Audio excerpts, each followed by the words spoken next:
It's Charter California edition. My name is Brad Pomerance, and we are joined today by Chris Ungar. He is a member of the school board in the San Luis Coastal Unified School District, but he is currently the president-elect of the California School Boards Association. Good grief, I knew you when. Very excited for you. Thank you, Brad. You will be Thank president you. come 2016. And who would have thunk when you became vice president of the California School Boards Association a couple of years ago, that California would be so flush with cash. Oh, I know. That the schools don't know what to do. Well, you know, we do know what to do. We know what to do. We can spend the money. Yeah, that's you could. But you know, some interesting things happened, right? Well, the first thing, of course, is we've got increased tax revenues, and even from January of this year to now, we're seeing, I believe, almost $4 billion in additional revenue. And let's talk specifically about that because, as you know, there is a proposition known as Prop 98. Yeah. And it, when passed, was fairly popular, continues to be fairly popular. And what it requires is that 40% of general fund dollars goes to K-12.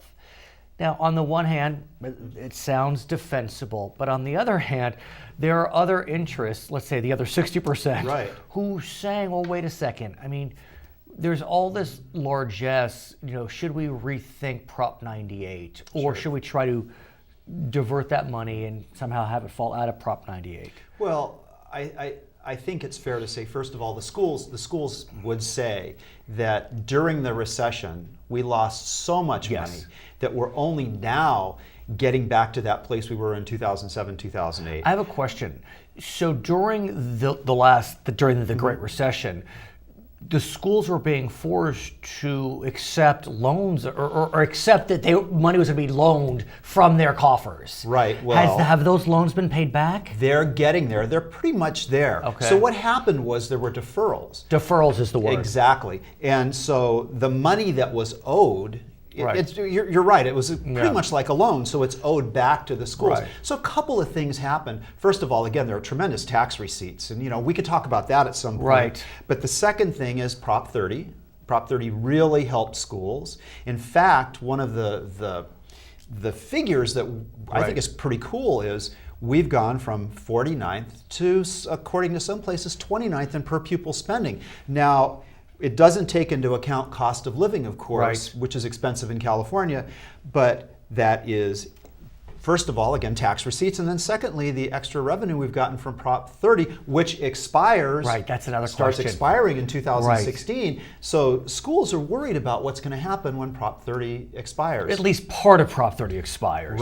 The sales tax portion expires, not the increased tax on the wealthy. But that expires the following year. Is it the following or 3 years? I believe it. Yeah, it expires. But it expires, and so we're concerned about how we would make up that revenue that we will lose if Prop 30 expires. And the governor is saying he considered it a temporary tax increase. Let it expire. But let me ask you, we're not sure what's going to happen. Of the $4 billion, do we have a sense what portion of that is better economy versus Prop 30 half-cent sales tax? Boy, I can't answer that question.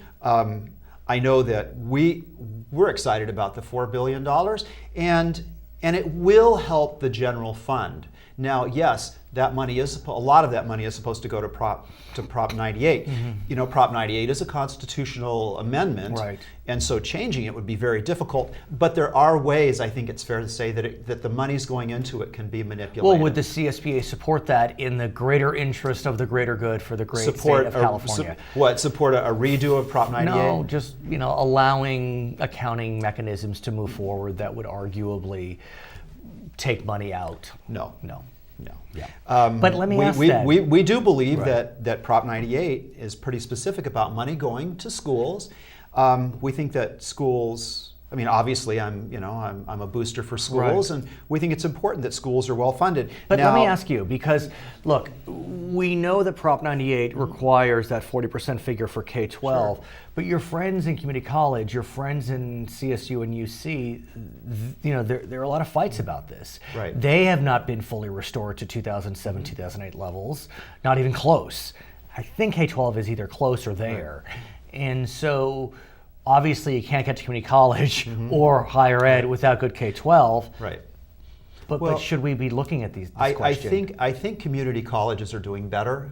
They're not part of Prop 98, are they? I'm not sure. I don't think so. But the UCs that's a separate issue, you know. Right. And so one of the things that the legislature is talking about right now is keeping tuition low, but in exchange for doing that, reducing the amount of out-of-state.